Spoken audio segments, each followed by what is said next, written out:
What is going on, everybody? It is the Monday after the Super Bowl, and we have one of the more exciting ones to talk about that we've had in a long time. Let's get into it.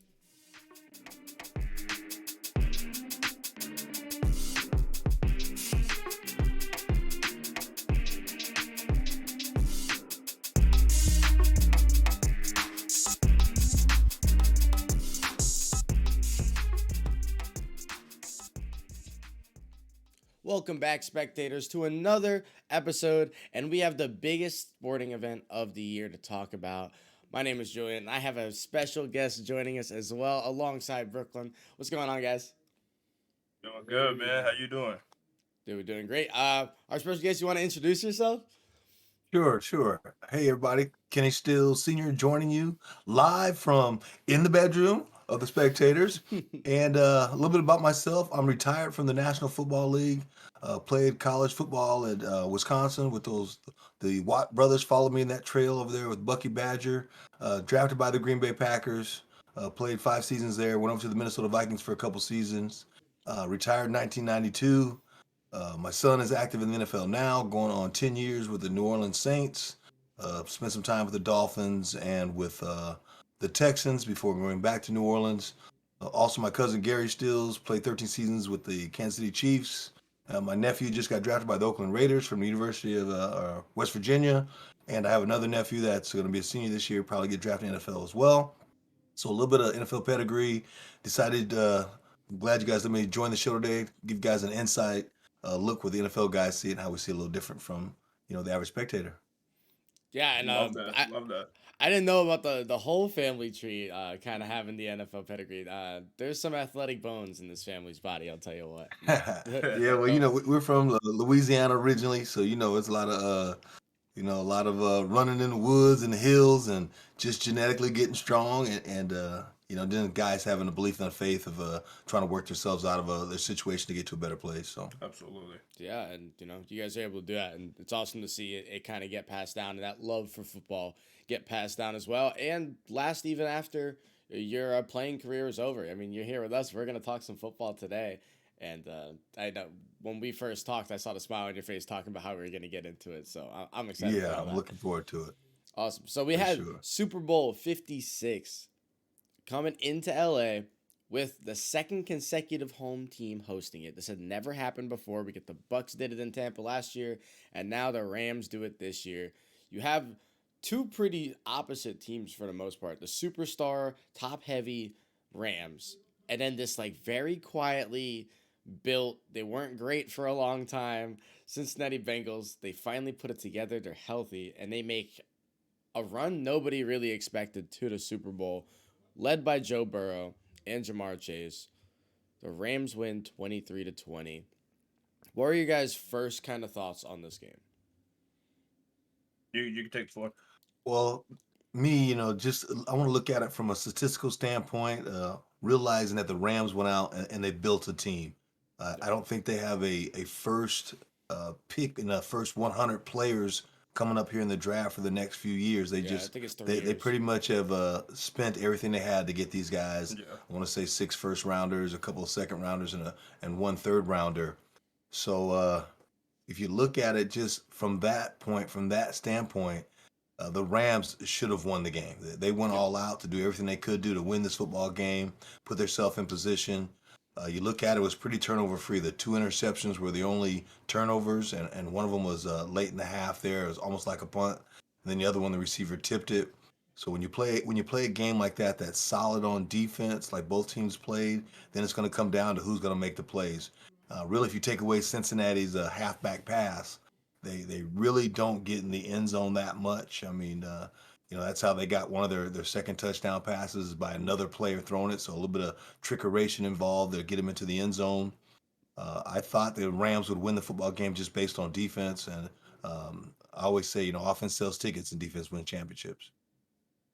Yeah, and it's particularly on a game like this where both teams had pretty good defense, and the Bengals came in with an absolute game plan, right? I mean, they were dedicated to stopping the run, and they did it. I mean, the Rams could not rush the football at all. They were trying and could not get up to work. And that's all nice and dandy, but when on the other side you have one of the best defensive players we have ever seen play this game just get bottled up for a half, and you feel him getting a little like feisty coming into the second half. And he's your big playmaker. We kind of saw, and especially in that last drive in particular, the last two plays of the game. But the second half in general, Aaron Donald just was kind of a one man wrecking crew towards Joe Burrow, and that O line that held up pretty well in the first half. Yeah, when you look at it though, the Rams did a great job at halftime. So in the first half, they were double teaming the big guy. They were making sure that center was always turning to Donald. Well, you see what happened in the second half. They came out and they made the adjustment. So now they slid the Mike linebacker up into the A gap, and it forced the center to have to fan and give Donald a one-on-one on the guard. And you look at that last play of the game, and that's what happened. So it's a great job by the Rams going in, making the halftime adjustments.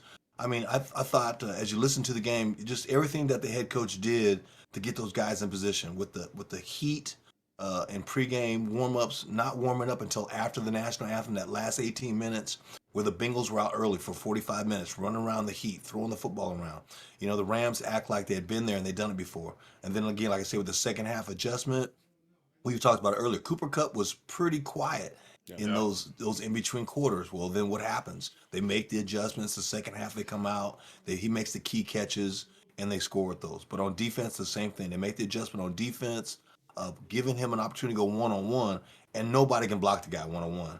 Nobody. As we've seen, Nobody. probably the best defensive player I've seen around, other than Reggie White back in the Packer days. So And now with the rumors of him possibly retiring if he won the Super Bowl, that the reports came out that he was saying that you get those two defensive plays to pretty much ride off into the sunset with. Yeah. That will be sick. You get your ring. You're the force who makes that stop, solidifies the win, and like you said, the adjustments with Cooper too. Uh, Me and Drew were watching the game, and around like mid third quarter, early fourth, we look at each other. We're like, "Where's Cooper been?" Yeah.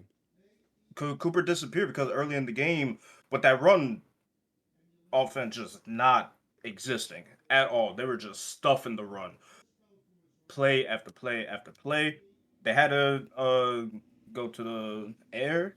Cooper makes some plays, and then as they're rolling, he just disappears until they needed him in crunch time late in the game. And shout out to that.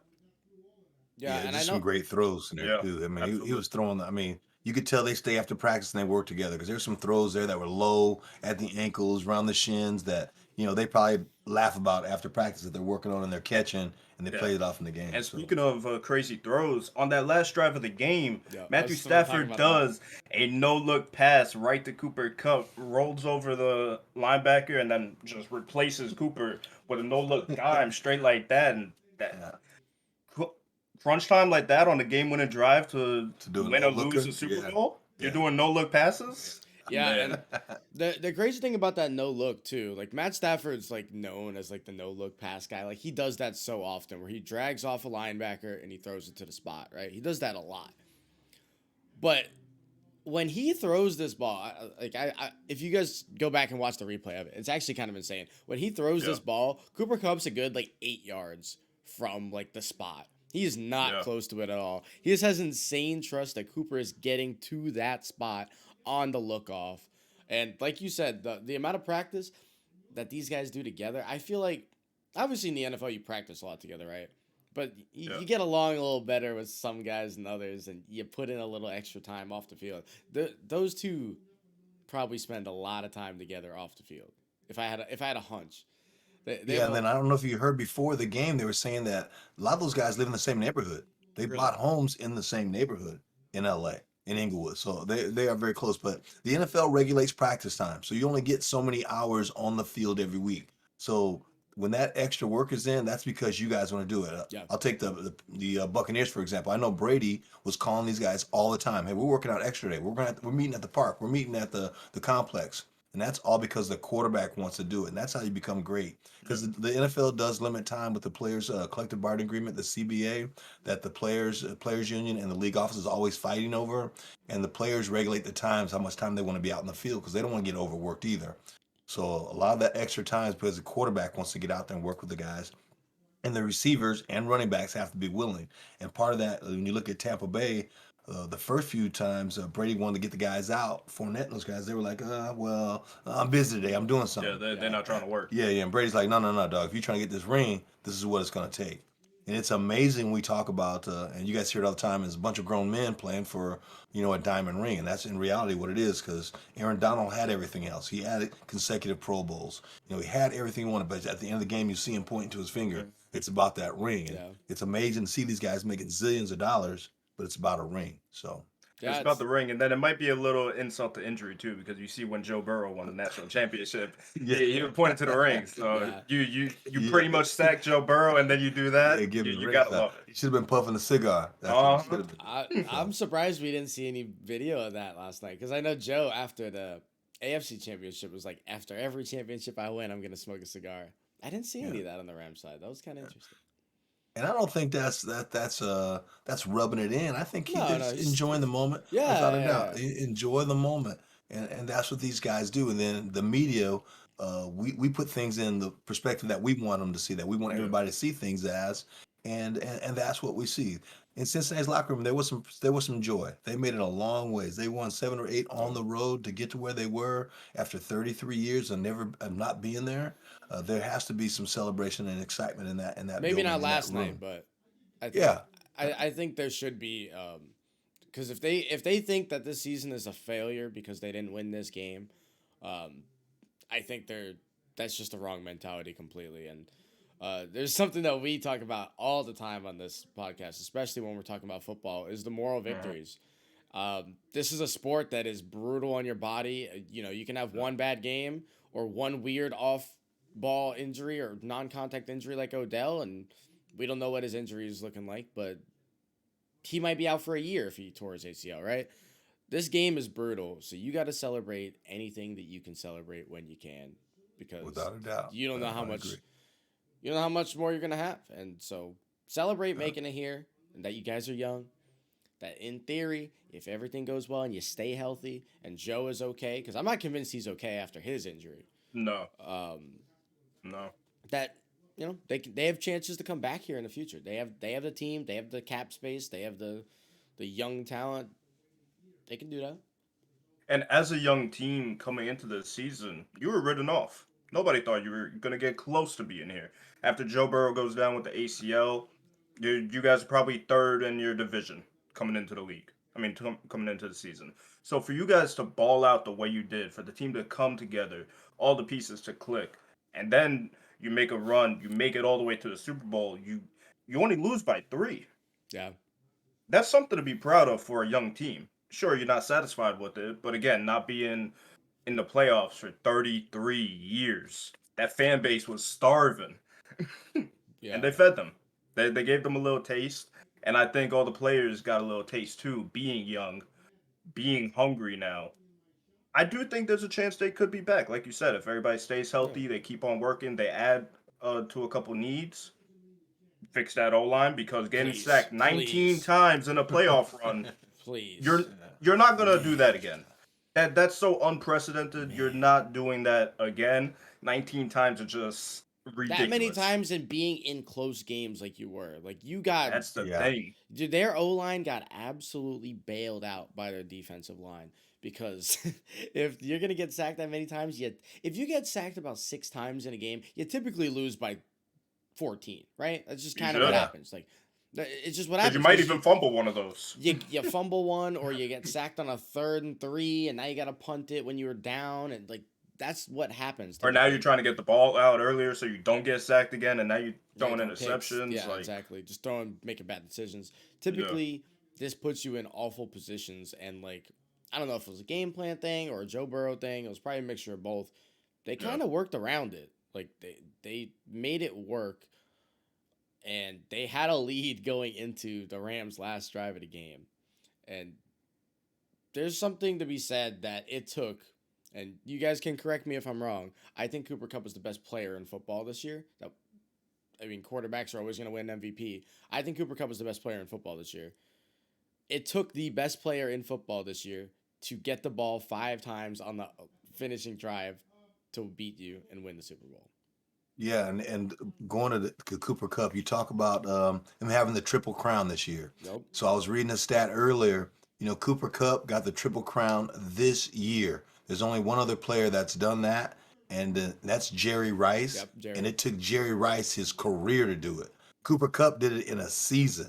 That's crazy. He got all three, the triple crown. He got it in a season. Jerry Rice did it, but it wasn't in one season. It was over his career time. So the guy is special. Um, you don't when you look at it on TV, they say he's about 6 foot, but when you look at him on TV, he doesn't look like it. He looks like he's just some little short guy that's out there doing his thing. But the guy's a legit receiver. I mean, when you lead the league in yak yards, catches, reception, I mean, when you do all that, and then you're the MVP of the Super Bowl. That's pretty legit. Offensive Player of the Year. I mean, Yep. there's some stats when you look at it that this guy can't be overlooked. And I know at some point in time, Cincinnati had to be double teaming him when he got quiet there. They just have to have their players on him, and that's what opens up for other guys. And that's when other guys got to step up and make plays, and that's when it's your opportunity. But Cooper Cup is special. I know Aaron Donald in the back of his mind maybe thought that he was that guy, that impact player. But it's an offensive game, and both guys are very deserving of it for sure. But I know Aaron Donald probably thought he's made a major impact in that game. And again, my favorite saying is, offense sells tickets and defense wins championships. And I really believe that the defenses played great enough, and the offense stood up when they needed to stand up and make a big play, and they did. Yeah. At the end of the game, me and Drew were saying Cooper deserves the MVP, but we wouldn't be surprised just off of that big play that they give it to Aaron Donald. I mean, that's as But big also- of a defensive play as we've seen in the Super Bowl ever. I mean, he made back-to-back a 3rd-and-1 stop, and then he sacked Absolutely. Joe Burrow, Yeah. who's or not sacks him, but essentially sacks him to end the Pretty game. much. It was to end the game. Yeah. But also, how cool is it for like a young kid from a small high school, small college, not getting any looks, not really getting recruited, not highly scouted, any of that. Cooper Cup was a 0-star recruit. Yeah. Yeah. I now love you- it. yeah, I love it. I love how it offensive smashes Player max of the prep year, and all Super that. Bowl MVP, triple crown. Like, Yeah. so for a kid who's not getting any of those looks, you got to look at Cooper and be like, okay, like somebody did it. Yeah, That could be me too. Yeah, and Eastern Michigan probably they give props on this Yeah. one because they probably just signed a few more guys off of that. But I know Coach Belichick, that was kind of his MO, his motto up there in New England is they would they draft O line and D line. That's where they spent their money at. Yep. All their skill guys were the Eastern Michigan. They were the Delaware States. They were the small school guys, receivers and running backs, because that's the way Coach believed in the game. And so it's proof that you don't need to come from a big college to make it in the NFL. So that is props to colleges around the country and players that are watching and listening. It doesn't matter where you play at. If you're good enough, the NFL will find you. If you're good enough, your opportunity is going to come. When that opportunity comes, you got to be ready to step in. Well, and there's a be cool ready. quote. I'm not going to say it verbatim because I saw this a couple months ago. But Cooper Kupp went to Eastern Washington, right? And while he was there, he was with the quarterback Vernon Adams, who wound up eventually transferring to Oregon. I was at Oregon at the time when Vernon Adams was there. He was absolutely electric. He was as electric as a college quarterback as I've ever seen. And he said, even coming from Eastern Washington to Oregon, they wound up playing Eastern Washington that year. And he said, Cooper is the most hardworking, talented guy I've ever met in my life. And that's while he's on the sideline with 5-star recruits at Oregon. It's a crazy, just sign that this guy was a little bit special, despite the stars, despite the... And it's funny how a recognition. quarterback can say how great this guy is, and an NFL scout can't see it. So Yeah. it is amazing. And I might have made a mistake. I might have said Eastern Michigan. Michigan, I'm sorry. yeah, It's Eastern Eastern Washington, Washington. yeah. Okay, I'm gonna get it right. So I don't want to give the right school the wrong preps. And that's the thing sometimes with stars, like you'll be a 5-star recruit and you'll kind of feel entitled. You feel like you don't got to work as hard because I'm getting looks. Like what more do I have to do?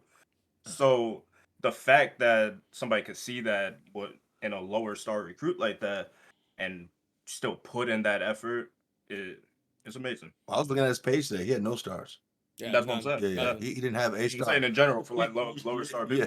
Yeah. 0 stars is ridiculous. Yeah. Like they're not even looking at you. You don't even play that football. just means no recruits came to your games. Just never. Yeah, saw like it. you won't even Just play never saw football. it. You don't exist. Yeah.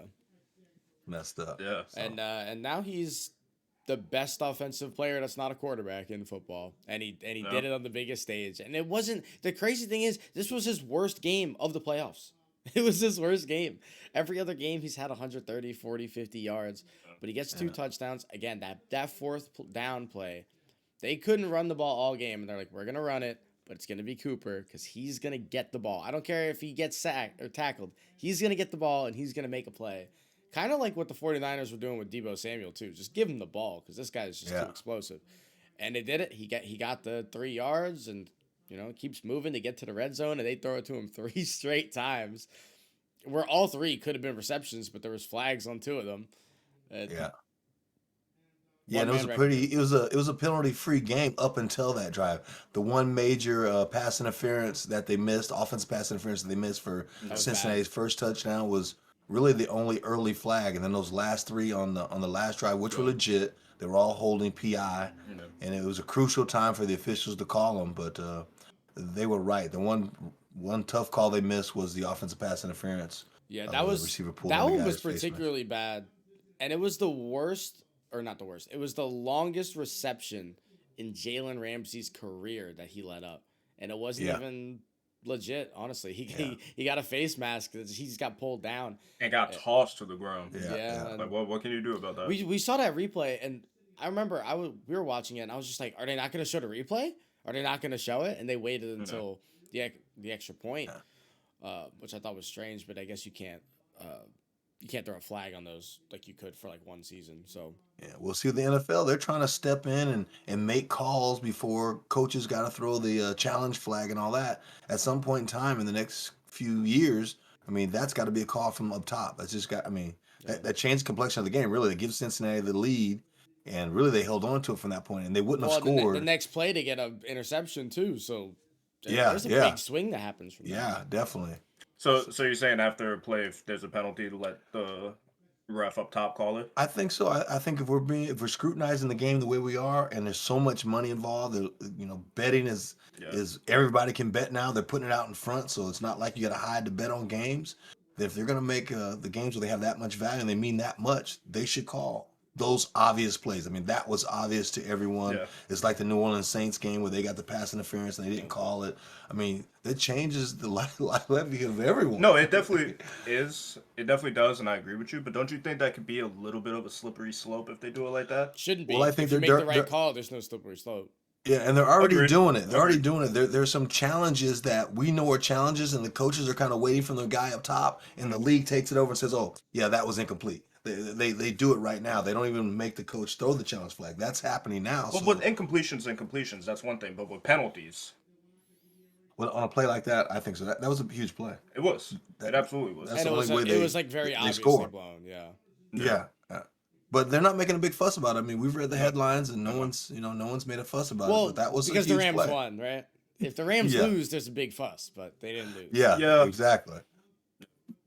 And I know, like you say, it is a very slippery slope, but I mean, because football, there's holding, for example, on every single play. Yeah. So it's like, what are we gonna pick and choose? Are we just strictly doing pass interference? Are we gonna do holding too? Are we gonna do face, like whatever it may be? Yeah. That's where I feel like it gets to be a slippery slope, because if you're waiting one penalty, what are you doing with the other ones? Yeah, but we talk about point of attack football too. Yeah. So holding at point of attack, if I throw a bubble screen and the receiver's holding the DB right there, that's point of attack. Now, if the offensive tackle's holding the right end, it's not point of attack. It doesn't matter. Yeah. That play for that touchdown was point of attack. Yeah. It happened right where the ball was going.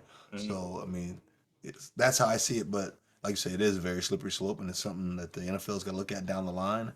I think they've had a successful season. This Cincinnati, all their games that they were in were within 7 points. Yeah. So they had a good season there. I mean, throughout the year, it was great games. All the playoff games ended in field goals. I mean, the NFL is probably looking pretty good right now. They're feeling pretty good about themselves with the last 2 Super Bowl champions winning in their homes. Yep. So that's another thing that they're thinking about. We go to Arizona next year, and there's a lot of turmoil with the Cardinals, so maybe they get that fixed, and we see the same thing next year. So Well, and it's funny that you mentioned the Bengals having close games through the playoffs. Every single game since not the wild card, the divisional round, has been a 1-score game. There's been 0 blowouts. every game has been a walk-off or like at the very end of defensive stand like this one. They've all been close. This is probably the best playoff run from front to back, excluding the wild cards, that we've ever seen. Matt Stafford and the Rams offense have 3 consecutive game-winning drives to win or take the lead in the fourth quarter or overtime. 3 in a row And against the Bengals, against the Bucks, and the 49ers. and you know Back what? to back to back. You know what's That's impressive sick. about that? Not so much that they went down and did it, but that the Rams knew that they were gonna need a guy who could do that. And Jared Goff got them to the Super Bowl before. They know they can get there with them because they've done it. They said, Goff, Yeah. we're gonna send you to Detroit. We're gonna get our guy and Matt Stafford so that when we're down 3 points in the last 4 minutes of the game, we have a guy that can go put us in a position to win this game in Matt Stafford. And 3 straight games with 3 straight game-winning drives. That's having a good quarterback right there. I like that point. I want to get your thoughts on offseason. They make the trade. What are your thoughts about Matt Stafford coming to the Rams? Well, I think that is a heck of a deal because they struggled in Detroit. I'll say they, because I mean Yeah. he had players Absolutely. and they struggled in Detroit. So here you say I'm going to bring a guy that is hasn't won in the postseason at all in Detroit, and I'm going to bring him to my franchise in Los Angeles, and he's going to make the difference. And I know we probably all heard the stories. Matt Stafford's coming out here. They want to meet him. I guess they're meeting in Cancun. Even Drew Brees shows up and splashes the pool party, and they're talking. They build a great relationship, and they find out that this could be our guy. And he says he's thinking he's going there to interview, to meet the coaches. And next thing you know, they're looking for schools for their kids. So when they had that interview, when he met with the head coach, they knew he was the guy. But you still got to add the pieces to it. You still got to have the Odell Beckhams. You still got to have the Cooper Cup. You still got to have the guys for him to throw the ball to, and the offensive line to protect him. Now they've got the left tackles. Now the oldest player in the league now since Brady's retired, and he played stellar last night. He was outstanding. I thought the offensive line was great.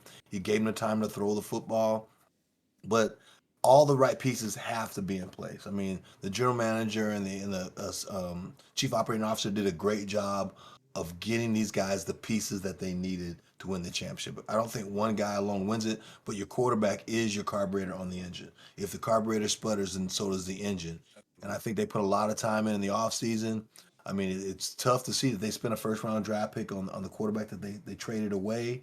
And they knew they couldn't win with him, obviously, and they knew that they could win with this guy. But that was a huge risk, in my opinion, because I do believe that proven facts. If I win the race a bunch of times, I'm proven.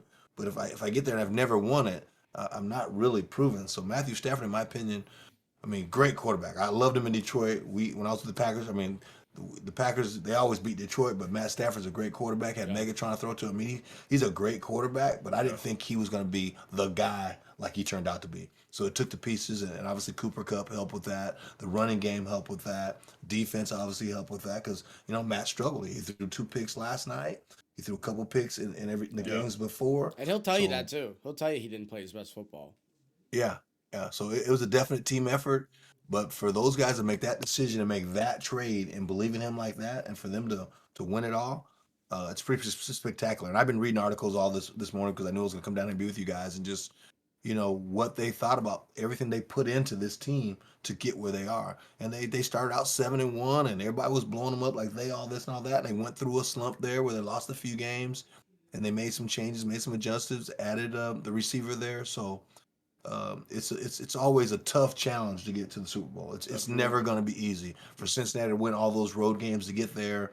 I mean, it's always tough, and that's the good thing. That's what makes it feel so great is the hard work. If everything came easy, then we wouldn't enjoy it as much. So Yeah, and you mentioned the risk involved, and there's another team this year that took the same risk essentially, and it really didn't work out. If you look at the Indianapolis Colts, they go out, they trade, I think it was 2 first-round picks for Carson Wentz because they feel they're a quarterback away, and when you look at their roster, they're probably right.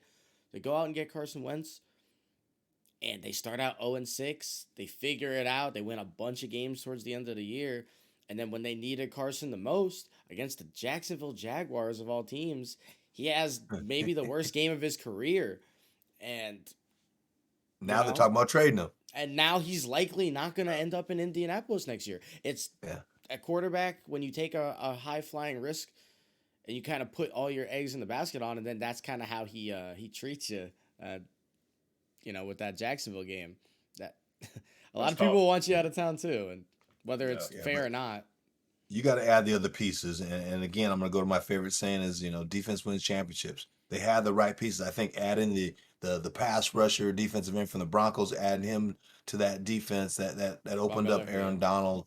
Yeah. I think what Coach did on defense, the defense coordinator, what he did with the adjustments they made. I mean, the guy was the head coach here with the Bucks at one point in time. He was over with Washington, and to be there with the Rams to help them manipulate what they're doing on defense. I mean, and that's a great job because if you can hold another team, you're trying to hold every team you can to 17, 18 points. They got lucky on a long bomb that I think, and then they throw a halfback pass. So I think the defense stepped up and did a great job.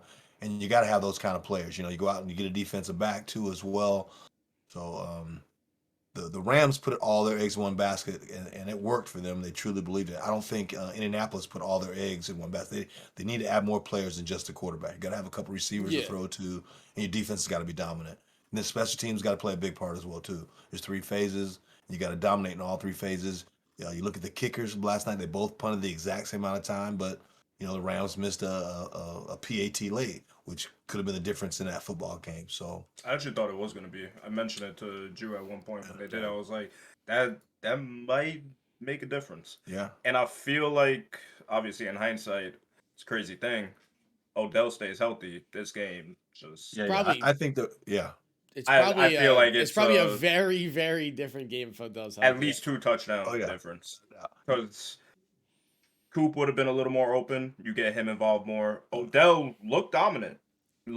He gets a touchdown too. So shout out to him also going down. It sucks for him, but the story of OBJ, at least he got to contribute in the Super Bowl, and people aren't just going to be like, "Oh, you got the ring, Yeah. oh, whatever, you cakewalk."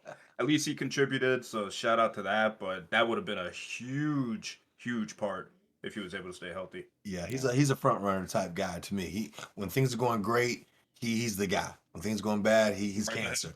That was a So big thing in Cleveland. yeah. So I think if he stays healthy, the way he was playing that game, you're right. It's a difference in the game without a doubt. I really don't think Cincinnati really, like I said, they threw a halfback pass and they got a touchdown off of offensive pass interference. Yeah. So they weren't explosive in my opinion. I thought the No. Rams would win the game and be the champs, and that's what happened. So Yeah. Yeah, I think across the board, all three of us had that. yeah, that's exactly what I knew. Yeah. You know the Bengals are going to come in, they're going to make a couple big plays, but if you're not going to That's get fine. if you're not going to get 5, 6 of those big plays and you're not moving the ball methodically at all, you're not going to win too many games. And the Rams do not give up big plays. Again, that was the biggest pass of Jalen Ramsey's career, and it wasn't even legal. His fault. It wasn't even legal. So they're not a team that gives up the big play. This wasn't a good matchup, really, in any way for the Bengals, and they still almost got this win with Joe Burrow not playing his best game. It was a pretty clean game from him, but he wasn't like a dominating factor like a lot of people thought he might have been. No. yeah, then when you go down, when you get sacked 7 times, It makes it doesn't- real that hard to doesn't be that. Yeah. Yeah, because you get them, you sack them 7 times, like you say. Field position changes dramatically. So now it went from second and short to second and long. Now you got to run a check down play. Now you're in third and long, and the defensive backs are standing at the chains. They're trying to make a tackle to keep you from getting the first. And that's pretty much what happened the entire time. I think we're looking at the stats right now, and Cincinnati on third down was 3 of 14. So that's not good. You're not converting on third down. You're not going to have too many opportunities. They went for it on fourth down that first drive, and I thought that was a little chancy by the head coach, offensive coordinator, but he wanted to prove to everybody that he was there to win. Make a point. Yeah. Yeah, Mhm. make a statement. So Yeah, they went for it a couple times on fourth down too. There was one 3. where if they kicked the field goal, they would have been up 7, I believe, and they went for it on fourth down. And I remember looking at Brooklyn and Nico, and I was like, why did they do that? Like you could have just. Fortunately for them, They he wound gets up- the first They down. wound on up the getting the scramble, first down and then but- still kicked the field goal anyway, so it took some time. Yeah. off the clock. But I was like, that was very bizarre because they have McPherson. Like you're not scared about him missing a 46 No. yard field goal or anything like that. So it was very bizarre to me. But They were being aggressive. They wanted to win. They wanted to score touchdowns. You know, you got to respect that because Yeah. Thing is, they couldn't. That they was a thing challenge. is they couldn't. Yeah. When you got to go to your trickeration, your halfback pass, which is my favorite red zone play, but when you got to go to that early in the game, that kind of tells me where you're at. And we're just looking Yeah. at the stats here. The game was relatively pretty balanced. You know, you look at time possession was 30 minutes to 29, 30-47 to 29-13. You know, the penalties till late in the game were pretty balanced. One team had two, Rams, and Cincinnati had four. You know, so I mean, you look at those things. The game was pretty balanced. Passing game was pretty balanced. You know, other than a couple of interceptions there, but again, they didn't hurt them. You know, so it was an evenly played game. But again, I think the defense stood up, made big plays. When you sack the quarterback that many times, and then your key player makes a huge stop on third down, takes on the offensive guy, sheds him, and tackles the guy short of the first, and then on fourth down, you know, beats him on a one-on-one move, arm overs him, and gets the sack to win the game, or the incomplete forced throw. I mean, defense is dominant, and that's the difference in the ball game. Yeah, and I'm not gonna go back and check it because I'm scared to see how negatively I looked at the Bengals preseason.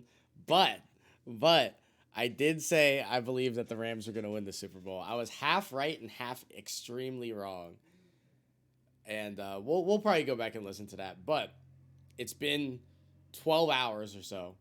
I don't know how long it's been. It's not too soon to think about next year. Who are your favorites for the Super Bowl next year? Without any of the moves happening, we've seen a lot of the coaches get hired. The Vikings are getting a Super Bowl winner with Kevin O'Connell. Yeah, you know, I had to throw that in there, Berg. Just quick favorites for next year for everybody. Wow, I couldn't even think of it. That it's so hard because there's so many Yeah, moves There's so that many haven't moving even been pieces, made right? yet. Yeah. Like you still don't know what's going to happen with Kyler Murray over nope, there in yeah, Arizona. You mentioned it yeah. Or earlier Aaron this week. Rodgers, Aaron Rodgers, Jones, Russell yeah, yeah. The What they Wilson, NFC going? is going to look very different. Deshaun Watson. Like Yeah, there's yeah. so He could pop many up. Yeah. key things that are just floating out there. So I'm gonna Yep. let you go first. Yeah. I agree. I agree. I was born and raised in Cali, and my dad. We're big Raiders fans. Kenny Stabler and you know those guys back there, Cliff Branch. So I'm gonna stay with my Raiders as always. I'm gonna hope that they come up and they show up. You know, we've added some people to the roster. Got a coach in there. So we stole the coach from the Patriots over there and a couple of their coordinators. So maybe we can figure out a way. So I'm gonna go with my Raiders in the AFC, and in the NFC, I like you know, it's gonna be tough for the Rams to repeat because they got some cap problems. They got no draft picks. Signed these guys on 1 year deals, so it's gonna be tough. So I'm gonna have to go with my Packers in the NFC. Hopefully Aaron Rodgers will stay, and they'll add a few players. I'm reading that they're fixing up his contract to keep him around. So if they can keep him around and keep the receivers around, a young good coach, I like them, and then I'd like to see the Packers probably win it all in Arizona next year. There was no team played for or growing up bias in those picks, by the way. None. Yeah, none, exactly. none at all. Rickard, you got one for me? I really like what I saw from the Buffalo Bills coming into this season and the playoffs. It was tough losing the coin flip. Very tough. They could have Unlucky. easily been in the Super Bowl if they won that. I do think they have a good chance to get back. Well, I wouldn't say get back, but get to the Super Bowl. First time. Yeah, get there. So I'm gonna go Buffalo in the AFC, and then it's tough. Just the way it is It's right now. tough. Don't look at any movement. Just how the teams are. No movement. I think I gotta go Green Bay because I wouldn't have been surprised if Green Bay did it this year. Okay. So I think I might go Green Bay and Buffalo. Okay. And then I'm gonna give you guys a little bit of a twist in the NFC. I think Jimmy Garoppolo gets traded somewhere. I don't really care where. And then I think Trey Lance becomes the quarterback by week 6. That is significantly better than Jimmy at running that offense. And I think the 49ers run away with the NFC. I got 49ers, and I got the best quarterback in football, Patrick Mahomes, with the Chiefs. Because I feel like we're forgetting about the Chiefs because they lost this game to the Bengals in OT, and we can't do that. We can't do that. That's my pick. These aren't our official ones. Don't come yelling at us when this doesn't happen. Don't yell at me when the 49ers trade all their players. I don't want to hear it. There's still a lot of moves that got to Yeah, be exactly. made, and it's going to be spicy. Exactly. But that's what we got for you guys for our Super Bowl. Kenny, you got anything you want to promote for us real quick? We appreciate you coming on, by the way. And And I, Thank you. and I, giving I your really insight. enjoy being here, man. I love talking about football. I don't know if I did mention before this, but I've been coaching now the last 20 years. So, coached over NFL Europe, coached in the XFL, won the championship there, coached in the UFL with the Omaha Nighthawks, coached in the Arena League. So I've been all over. So I've been coaching for a while. Took some time off and coached at my little son's high school out in California, La Costa Canyon High School. Shout out to La Costa Canyon. I think they're the new head coach for the Minnesota Vikings. Went to La Costa Canyon right before my son did. Okay. So young guy, 36-year-old guy. So Yeah, he's congratulations to young. him. But I've been coaching now for a while, and it's been great impacting the kids, being able to give back, trying to introduce them to the Lord, let them know that it's more than football than just X's and O's, but that it's a great way to build a family, a great network, a chance that when football's over, because it does end, that you've networked yourself well and you get to know people and you're out there. So part of what I do with my mission now that I'm in that coaching process is I'm still out. I'm still out trying to give back to the community. I was with a Catholic school last year, so like I say, we did a lot of praying and hitting the streets and trying to help out. So I got a thing going right now with PAL, is the Police Athletic League down in Manatee County, and we my son, while he's in the league, he donates helmets and shoulder pads, those kind of things. But this year we're also giving a car away. We're doing a fundraiser. We're giving a car away right now. So if you go to the PAL's website, or if you go to my website, webelieveme.org, there's a chance there that you can click on a link and have an opportunity to win a car. We are auctioning a car off in about 2 months, and all the money is going to the Police Athletic League, as well as Habitat for Humanity. Loki, the car dealership, Mr. Loki is big in Habitat for Humanity. Excuse me, he's the one that's given us the car to give away. So it's a great opportunity for you to maybe win a car if you got a chance. If not, to donate some money to PAL and to Habitat for Humanity. So again, the website is pal.org or webelieveme.org, and go out and buy a ticket and help us raise some money, help these kids. Yeah, and we'll make sure to put that website in the description for you guys if you are interested. Go ahead and click that. It's for a good cause, and you have an opportunity to win a car. So there's a lot of good things coming from that, and you're helping people play the game they want to play for however much longer it must be, and make those connections. And that's the biggest part. You know, we call you guys spectators because you're part of our family, and we love making connections with you guys, with guys like Kenny, and anybody that we meet along the way. We're excited to continue to make those connections with you guys. Kenny, thank you again for joining us. Thank you for telling us about all those good causes, and we are excited to see you again. I know this isn't the last we'll see of you, I'm sure. So Not at all. I enjoy it, man. I want to be a part of this show as long as you guys are having me. You're always welcome. absolutely. Always Thank you welcome. again. Make sure you guys are following us at _ the spectators on all socials if you don't already, and like and subscribe on YouTube. It means the world to us and it helps us out a lot. We'll be back next Monday with you guys for another episode. It's NBA time, boys and girls, and we're going to get into it. Later, everybody.